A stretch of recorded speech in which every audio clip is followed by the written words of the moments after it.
Yeah, with John Nathan Turner and I remember us having a meeting where we wanted to discuss Sharon's Jet, and so Mick Jagger came up, and David Bowie. Hot for David Bowie, but he was unfortunately doing a world tour. So, and he actually said he would love to play that part, but he was on the tour, so there was no way he was going to be able to do it.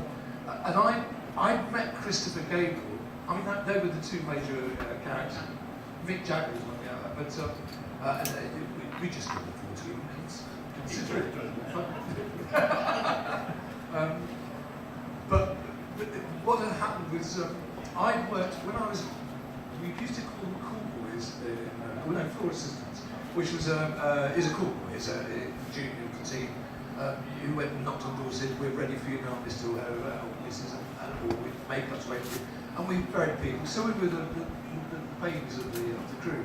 And I was sent once when I'd started at the BBC as a runner, and I was sent to Bristol to work on Eric Robertson Music for You, Presents or whatever. And it was music right down the middle of opera and operetta and ballet. And Christopher Gable was then a very, very famous ballet dancer.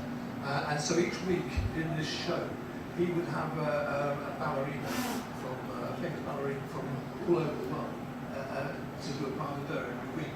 And because he was about 24 at those days, 25, and I was 21, he and I were the youngest people together, so I became his natural friend to go out nightclubbing in Bristol on Friday night. So we went off rock to rock.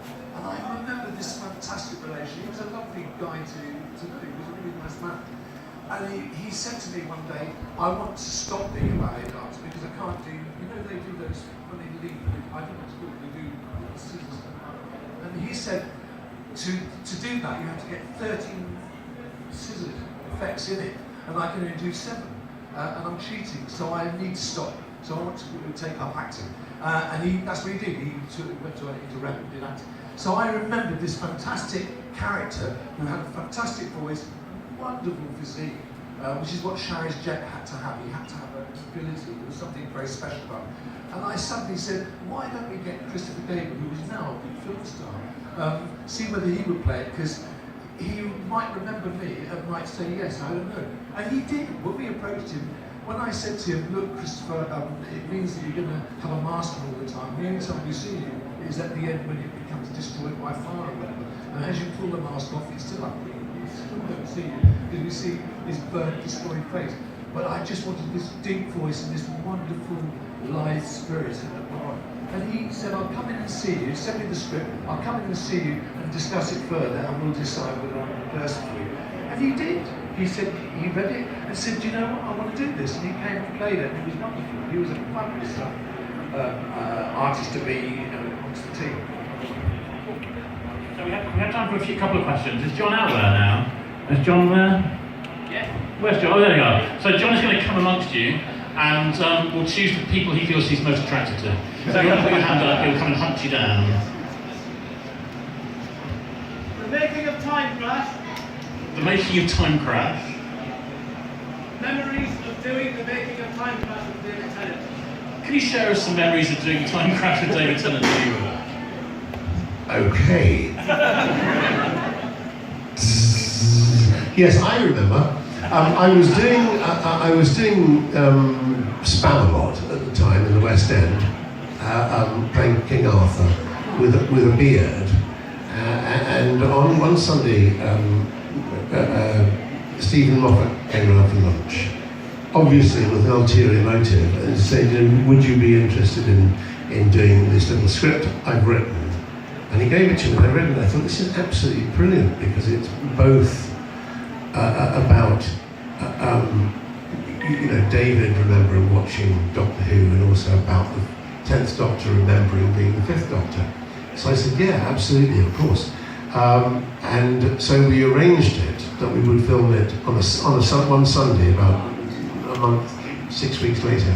And so at the end of the performance on the Saturday night, I had to shave off my beard, which was bloody painful. Shave off my beard and get in a car and be driven down to Cardiff in those days it wasn't done in those studios where it's done now. It was further in land. I'm not really sure where it was.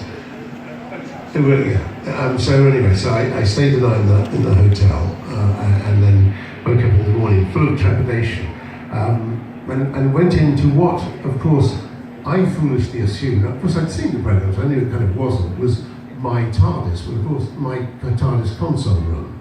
But of course it's an entirely different entity. In our day it was, they would wheel the console room, console in and set up the flats, wobbly flats, so it would just be in the brightly lit studio.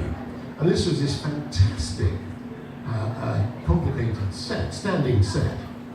And I think for some reason I was there before David, so I was going through the thing and figuring out what I would do, pull levers here and there. Because in my console room, I would just go around and whenever we had a bit of action and I had to press buttons, I would just press as many buttons as I could, because I knew it would give the sound department a nightmare when they came to dub it, because they'd have to dub it a little bleep on for every button I pressed. So anyway, when we came to rehearse it, I was just pressing and pulling any lever I could find. David, of course, whose TARDIS console it was, had very specific ideas of which button did what. And so I found myself, first of all, him telling me off about, no, you can press anything, not that lever there. Because that lever, I can't remember what it does now, it may have opened the doors. Anyway, but we had a great time doing it. It was meant to be, I think about 13 or 14 minutes long. We spoke so quickly, it was only in the end about 9 minutes, I don't forget the exact timings. I know it was very quick. And really, I was just getting into it and thinking, I could do this on a day-to-day basis. And they said, right, that's it, it's all finished, thank you very much, bye. And they put me in a car back to London. It was great. I'm very, very glad that I did it. I thought it was a wonderful script, and I just hoped I could keep up with old Mr. DT.